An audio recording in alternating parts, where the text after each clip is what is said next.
Hi everybody, welcome back to my channel. My name is Selena from Wholeness Campaign, and today I want to continue on in my mold series and talk about mycotoxins.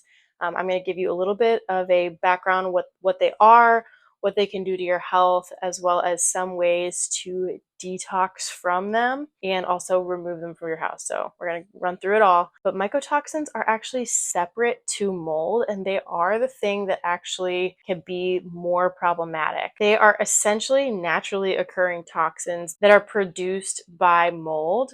They are not necessarily the mold itself. They're not considered the mold spores. But they're actually just the toxic byproducts that come from mold. They end up in the air. They're completely invisible to the naked eye. And the crazy thing is they can actually be in your food, they can be in items, and they can be in your body. Mycotoxins have been known to cause a host of health effects, including gut issues, fatigue, headaches, rashes, respiratory issues, as well as a host of neurological issues, even including dementia and dyspraxia and all sorts of issues with balance and dizziness and that sort of thing. So it can really affect a lot of different areas. And many people find out that they have mycotoxin toxicity because they have these unexplained symptoms that kind of came out of nowhere, typically when they started living in a certain place or started working in a certain environment. Nothing could really explain the symptoms besides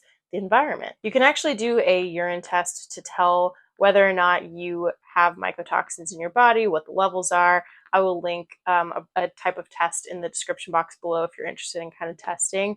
I've never tested. I don't necessarily recommend testing, but if you're interested and you're curious, that's something that you can check out down there. But people are often testing for mold in their home, but they are not often testing for mycotoxins in the home. These can be sneaky little suckers because oftentimes you're dealing with the mold. You know, if you get a mold remediation or if you remove the mold, like the moldy drywall from your house, but you haven't actually dealt with the toxic byproducts of the mold, you can actually be susceptible to some of the neurological and physical effects. Products nowadays are actually starting to test for mold and mycotoxins because they're recognizing that they are two different things and they have different effects.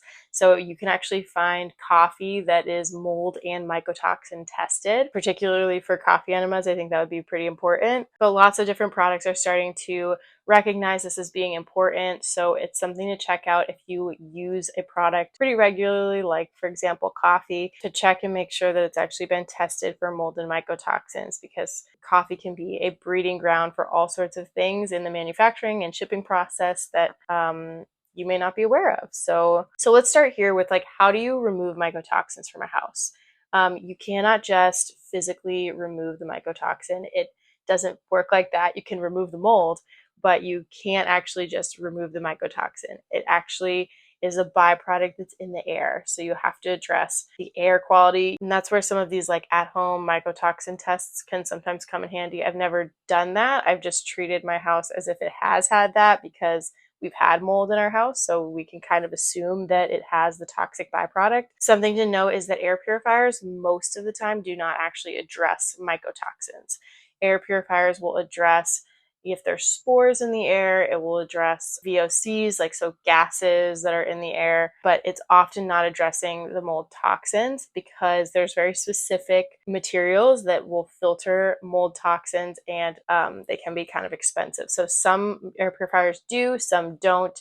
The IntelliPure air purifier does. It actually filters using a zeolite binder. So it's got a whole layer of zeolite, which actually does help bind to mycotoxins. Another thing that binds to mycotoxins is charcoal, activated charcoal. So if you've seen, people will put little strips of activated charcoal like over their vents. They will use like bags of activated charcoal in cars or like in closets and things like that that can be potentially moldy, but mycotoxins can be a finicky one. So you want to just make sure that you're using something to address it if you know that there is a mold issue in your house. Another thing that's a great option, like I've mentioned before, is the idea of using ozone. Ozone kills mycotoxins. It's one of the only things that really gets rid of the toxic byproduct of mold in a house. So I like to use ozone in spaces. I will not be in the space because, again, it's not a safe thing to be breathing in, but you'll release the ozone, you'll turn the ozone machine on, leave the house, let it kind of get in every single nook and cranny, and then you'll open up the windows and release the ozone, and that will have killed the mycotoxins. And so I do have an ozone machine linked in my link tree below. So if you want to check that out, we use that all over our house on a regular basis, kind of like, seasonally, just to kind of make sure that our house is staying kind of clean and free of mold toxins. The crazy thing is fire. I heard that fire can't even kill mold toxins. If you were to completely like burn down your house, it wouldn't actually be killing the mold toxins that are present. So something to keep in mind. These suckers are really, really sneaky. And I'm not trying to say that to provoke any sort of fear, but just to be honest and provide some clarity that sometimes people think you can just wash something or wipe it or put an air purifier in there, one of those cheaper ones, and it just doesn't really work like that. So when it comes to addressing mycotoxins in the body, because I always feel like that's one of the most powerful things you can do for your health, is really take care of your body, not sitting around in fear of your environment, but really taking charge of your health is first and foremost, I believe, to address your gut health. So I talk about this a lot here on my channel.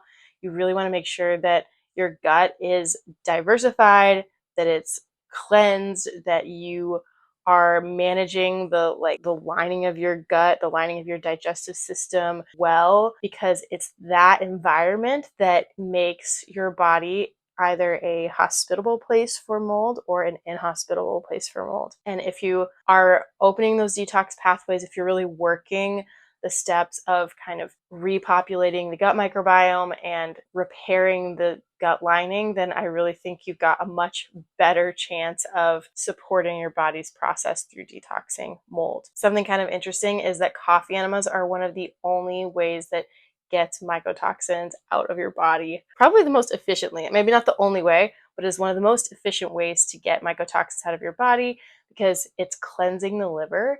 And a lot of these things get congested in a liver that is working so hard to get toxins out, mycotoxins included. And so coffee enemas are one of the most reported best ways to get mycotoxin levels down in the body. I love that because I talk about that a lot here, and I'll link a video above for how to do that if you're interested. I have also heard that bentonite clay is another thing. I personally don't take bentonite clay internally. I don't think I really recommend it because it can have some levels of heavy metals, but bentonite clay, even something like diatomaceous earth in a bath, is something that has known effects on the mycotoxin level in the body. So, and again, that's because it's just binding to toxins through your skin, and it's actually able to pull toxic load out through your skin. So that may be something to try if you're interested. And then really getting on a good binder. So I love the zeolite for this purpose. Zeolite is a very effective tool for mycotoxin overload and really just everything, but they sell powdered versions of it as well as the spray versions.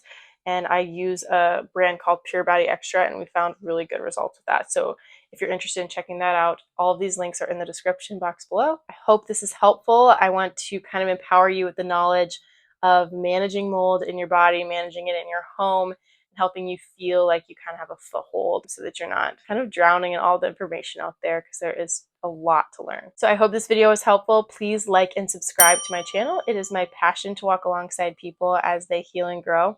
It inspires me and hopefully brings encouragement to you. Thanks for watching.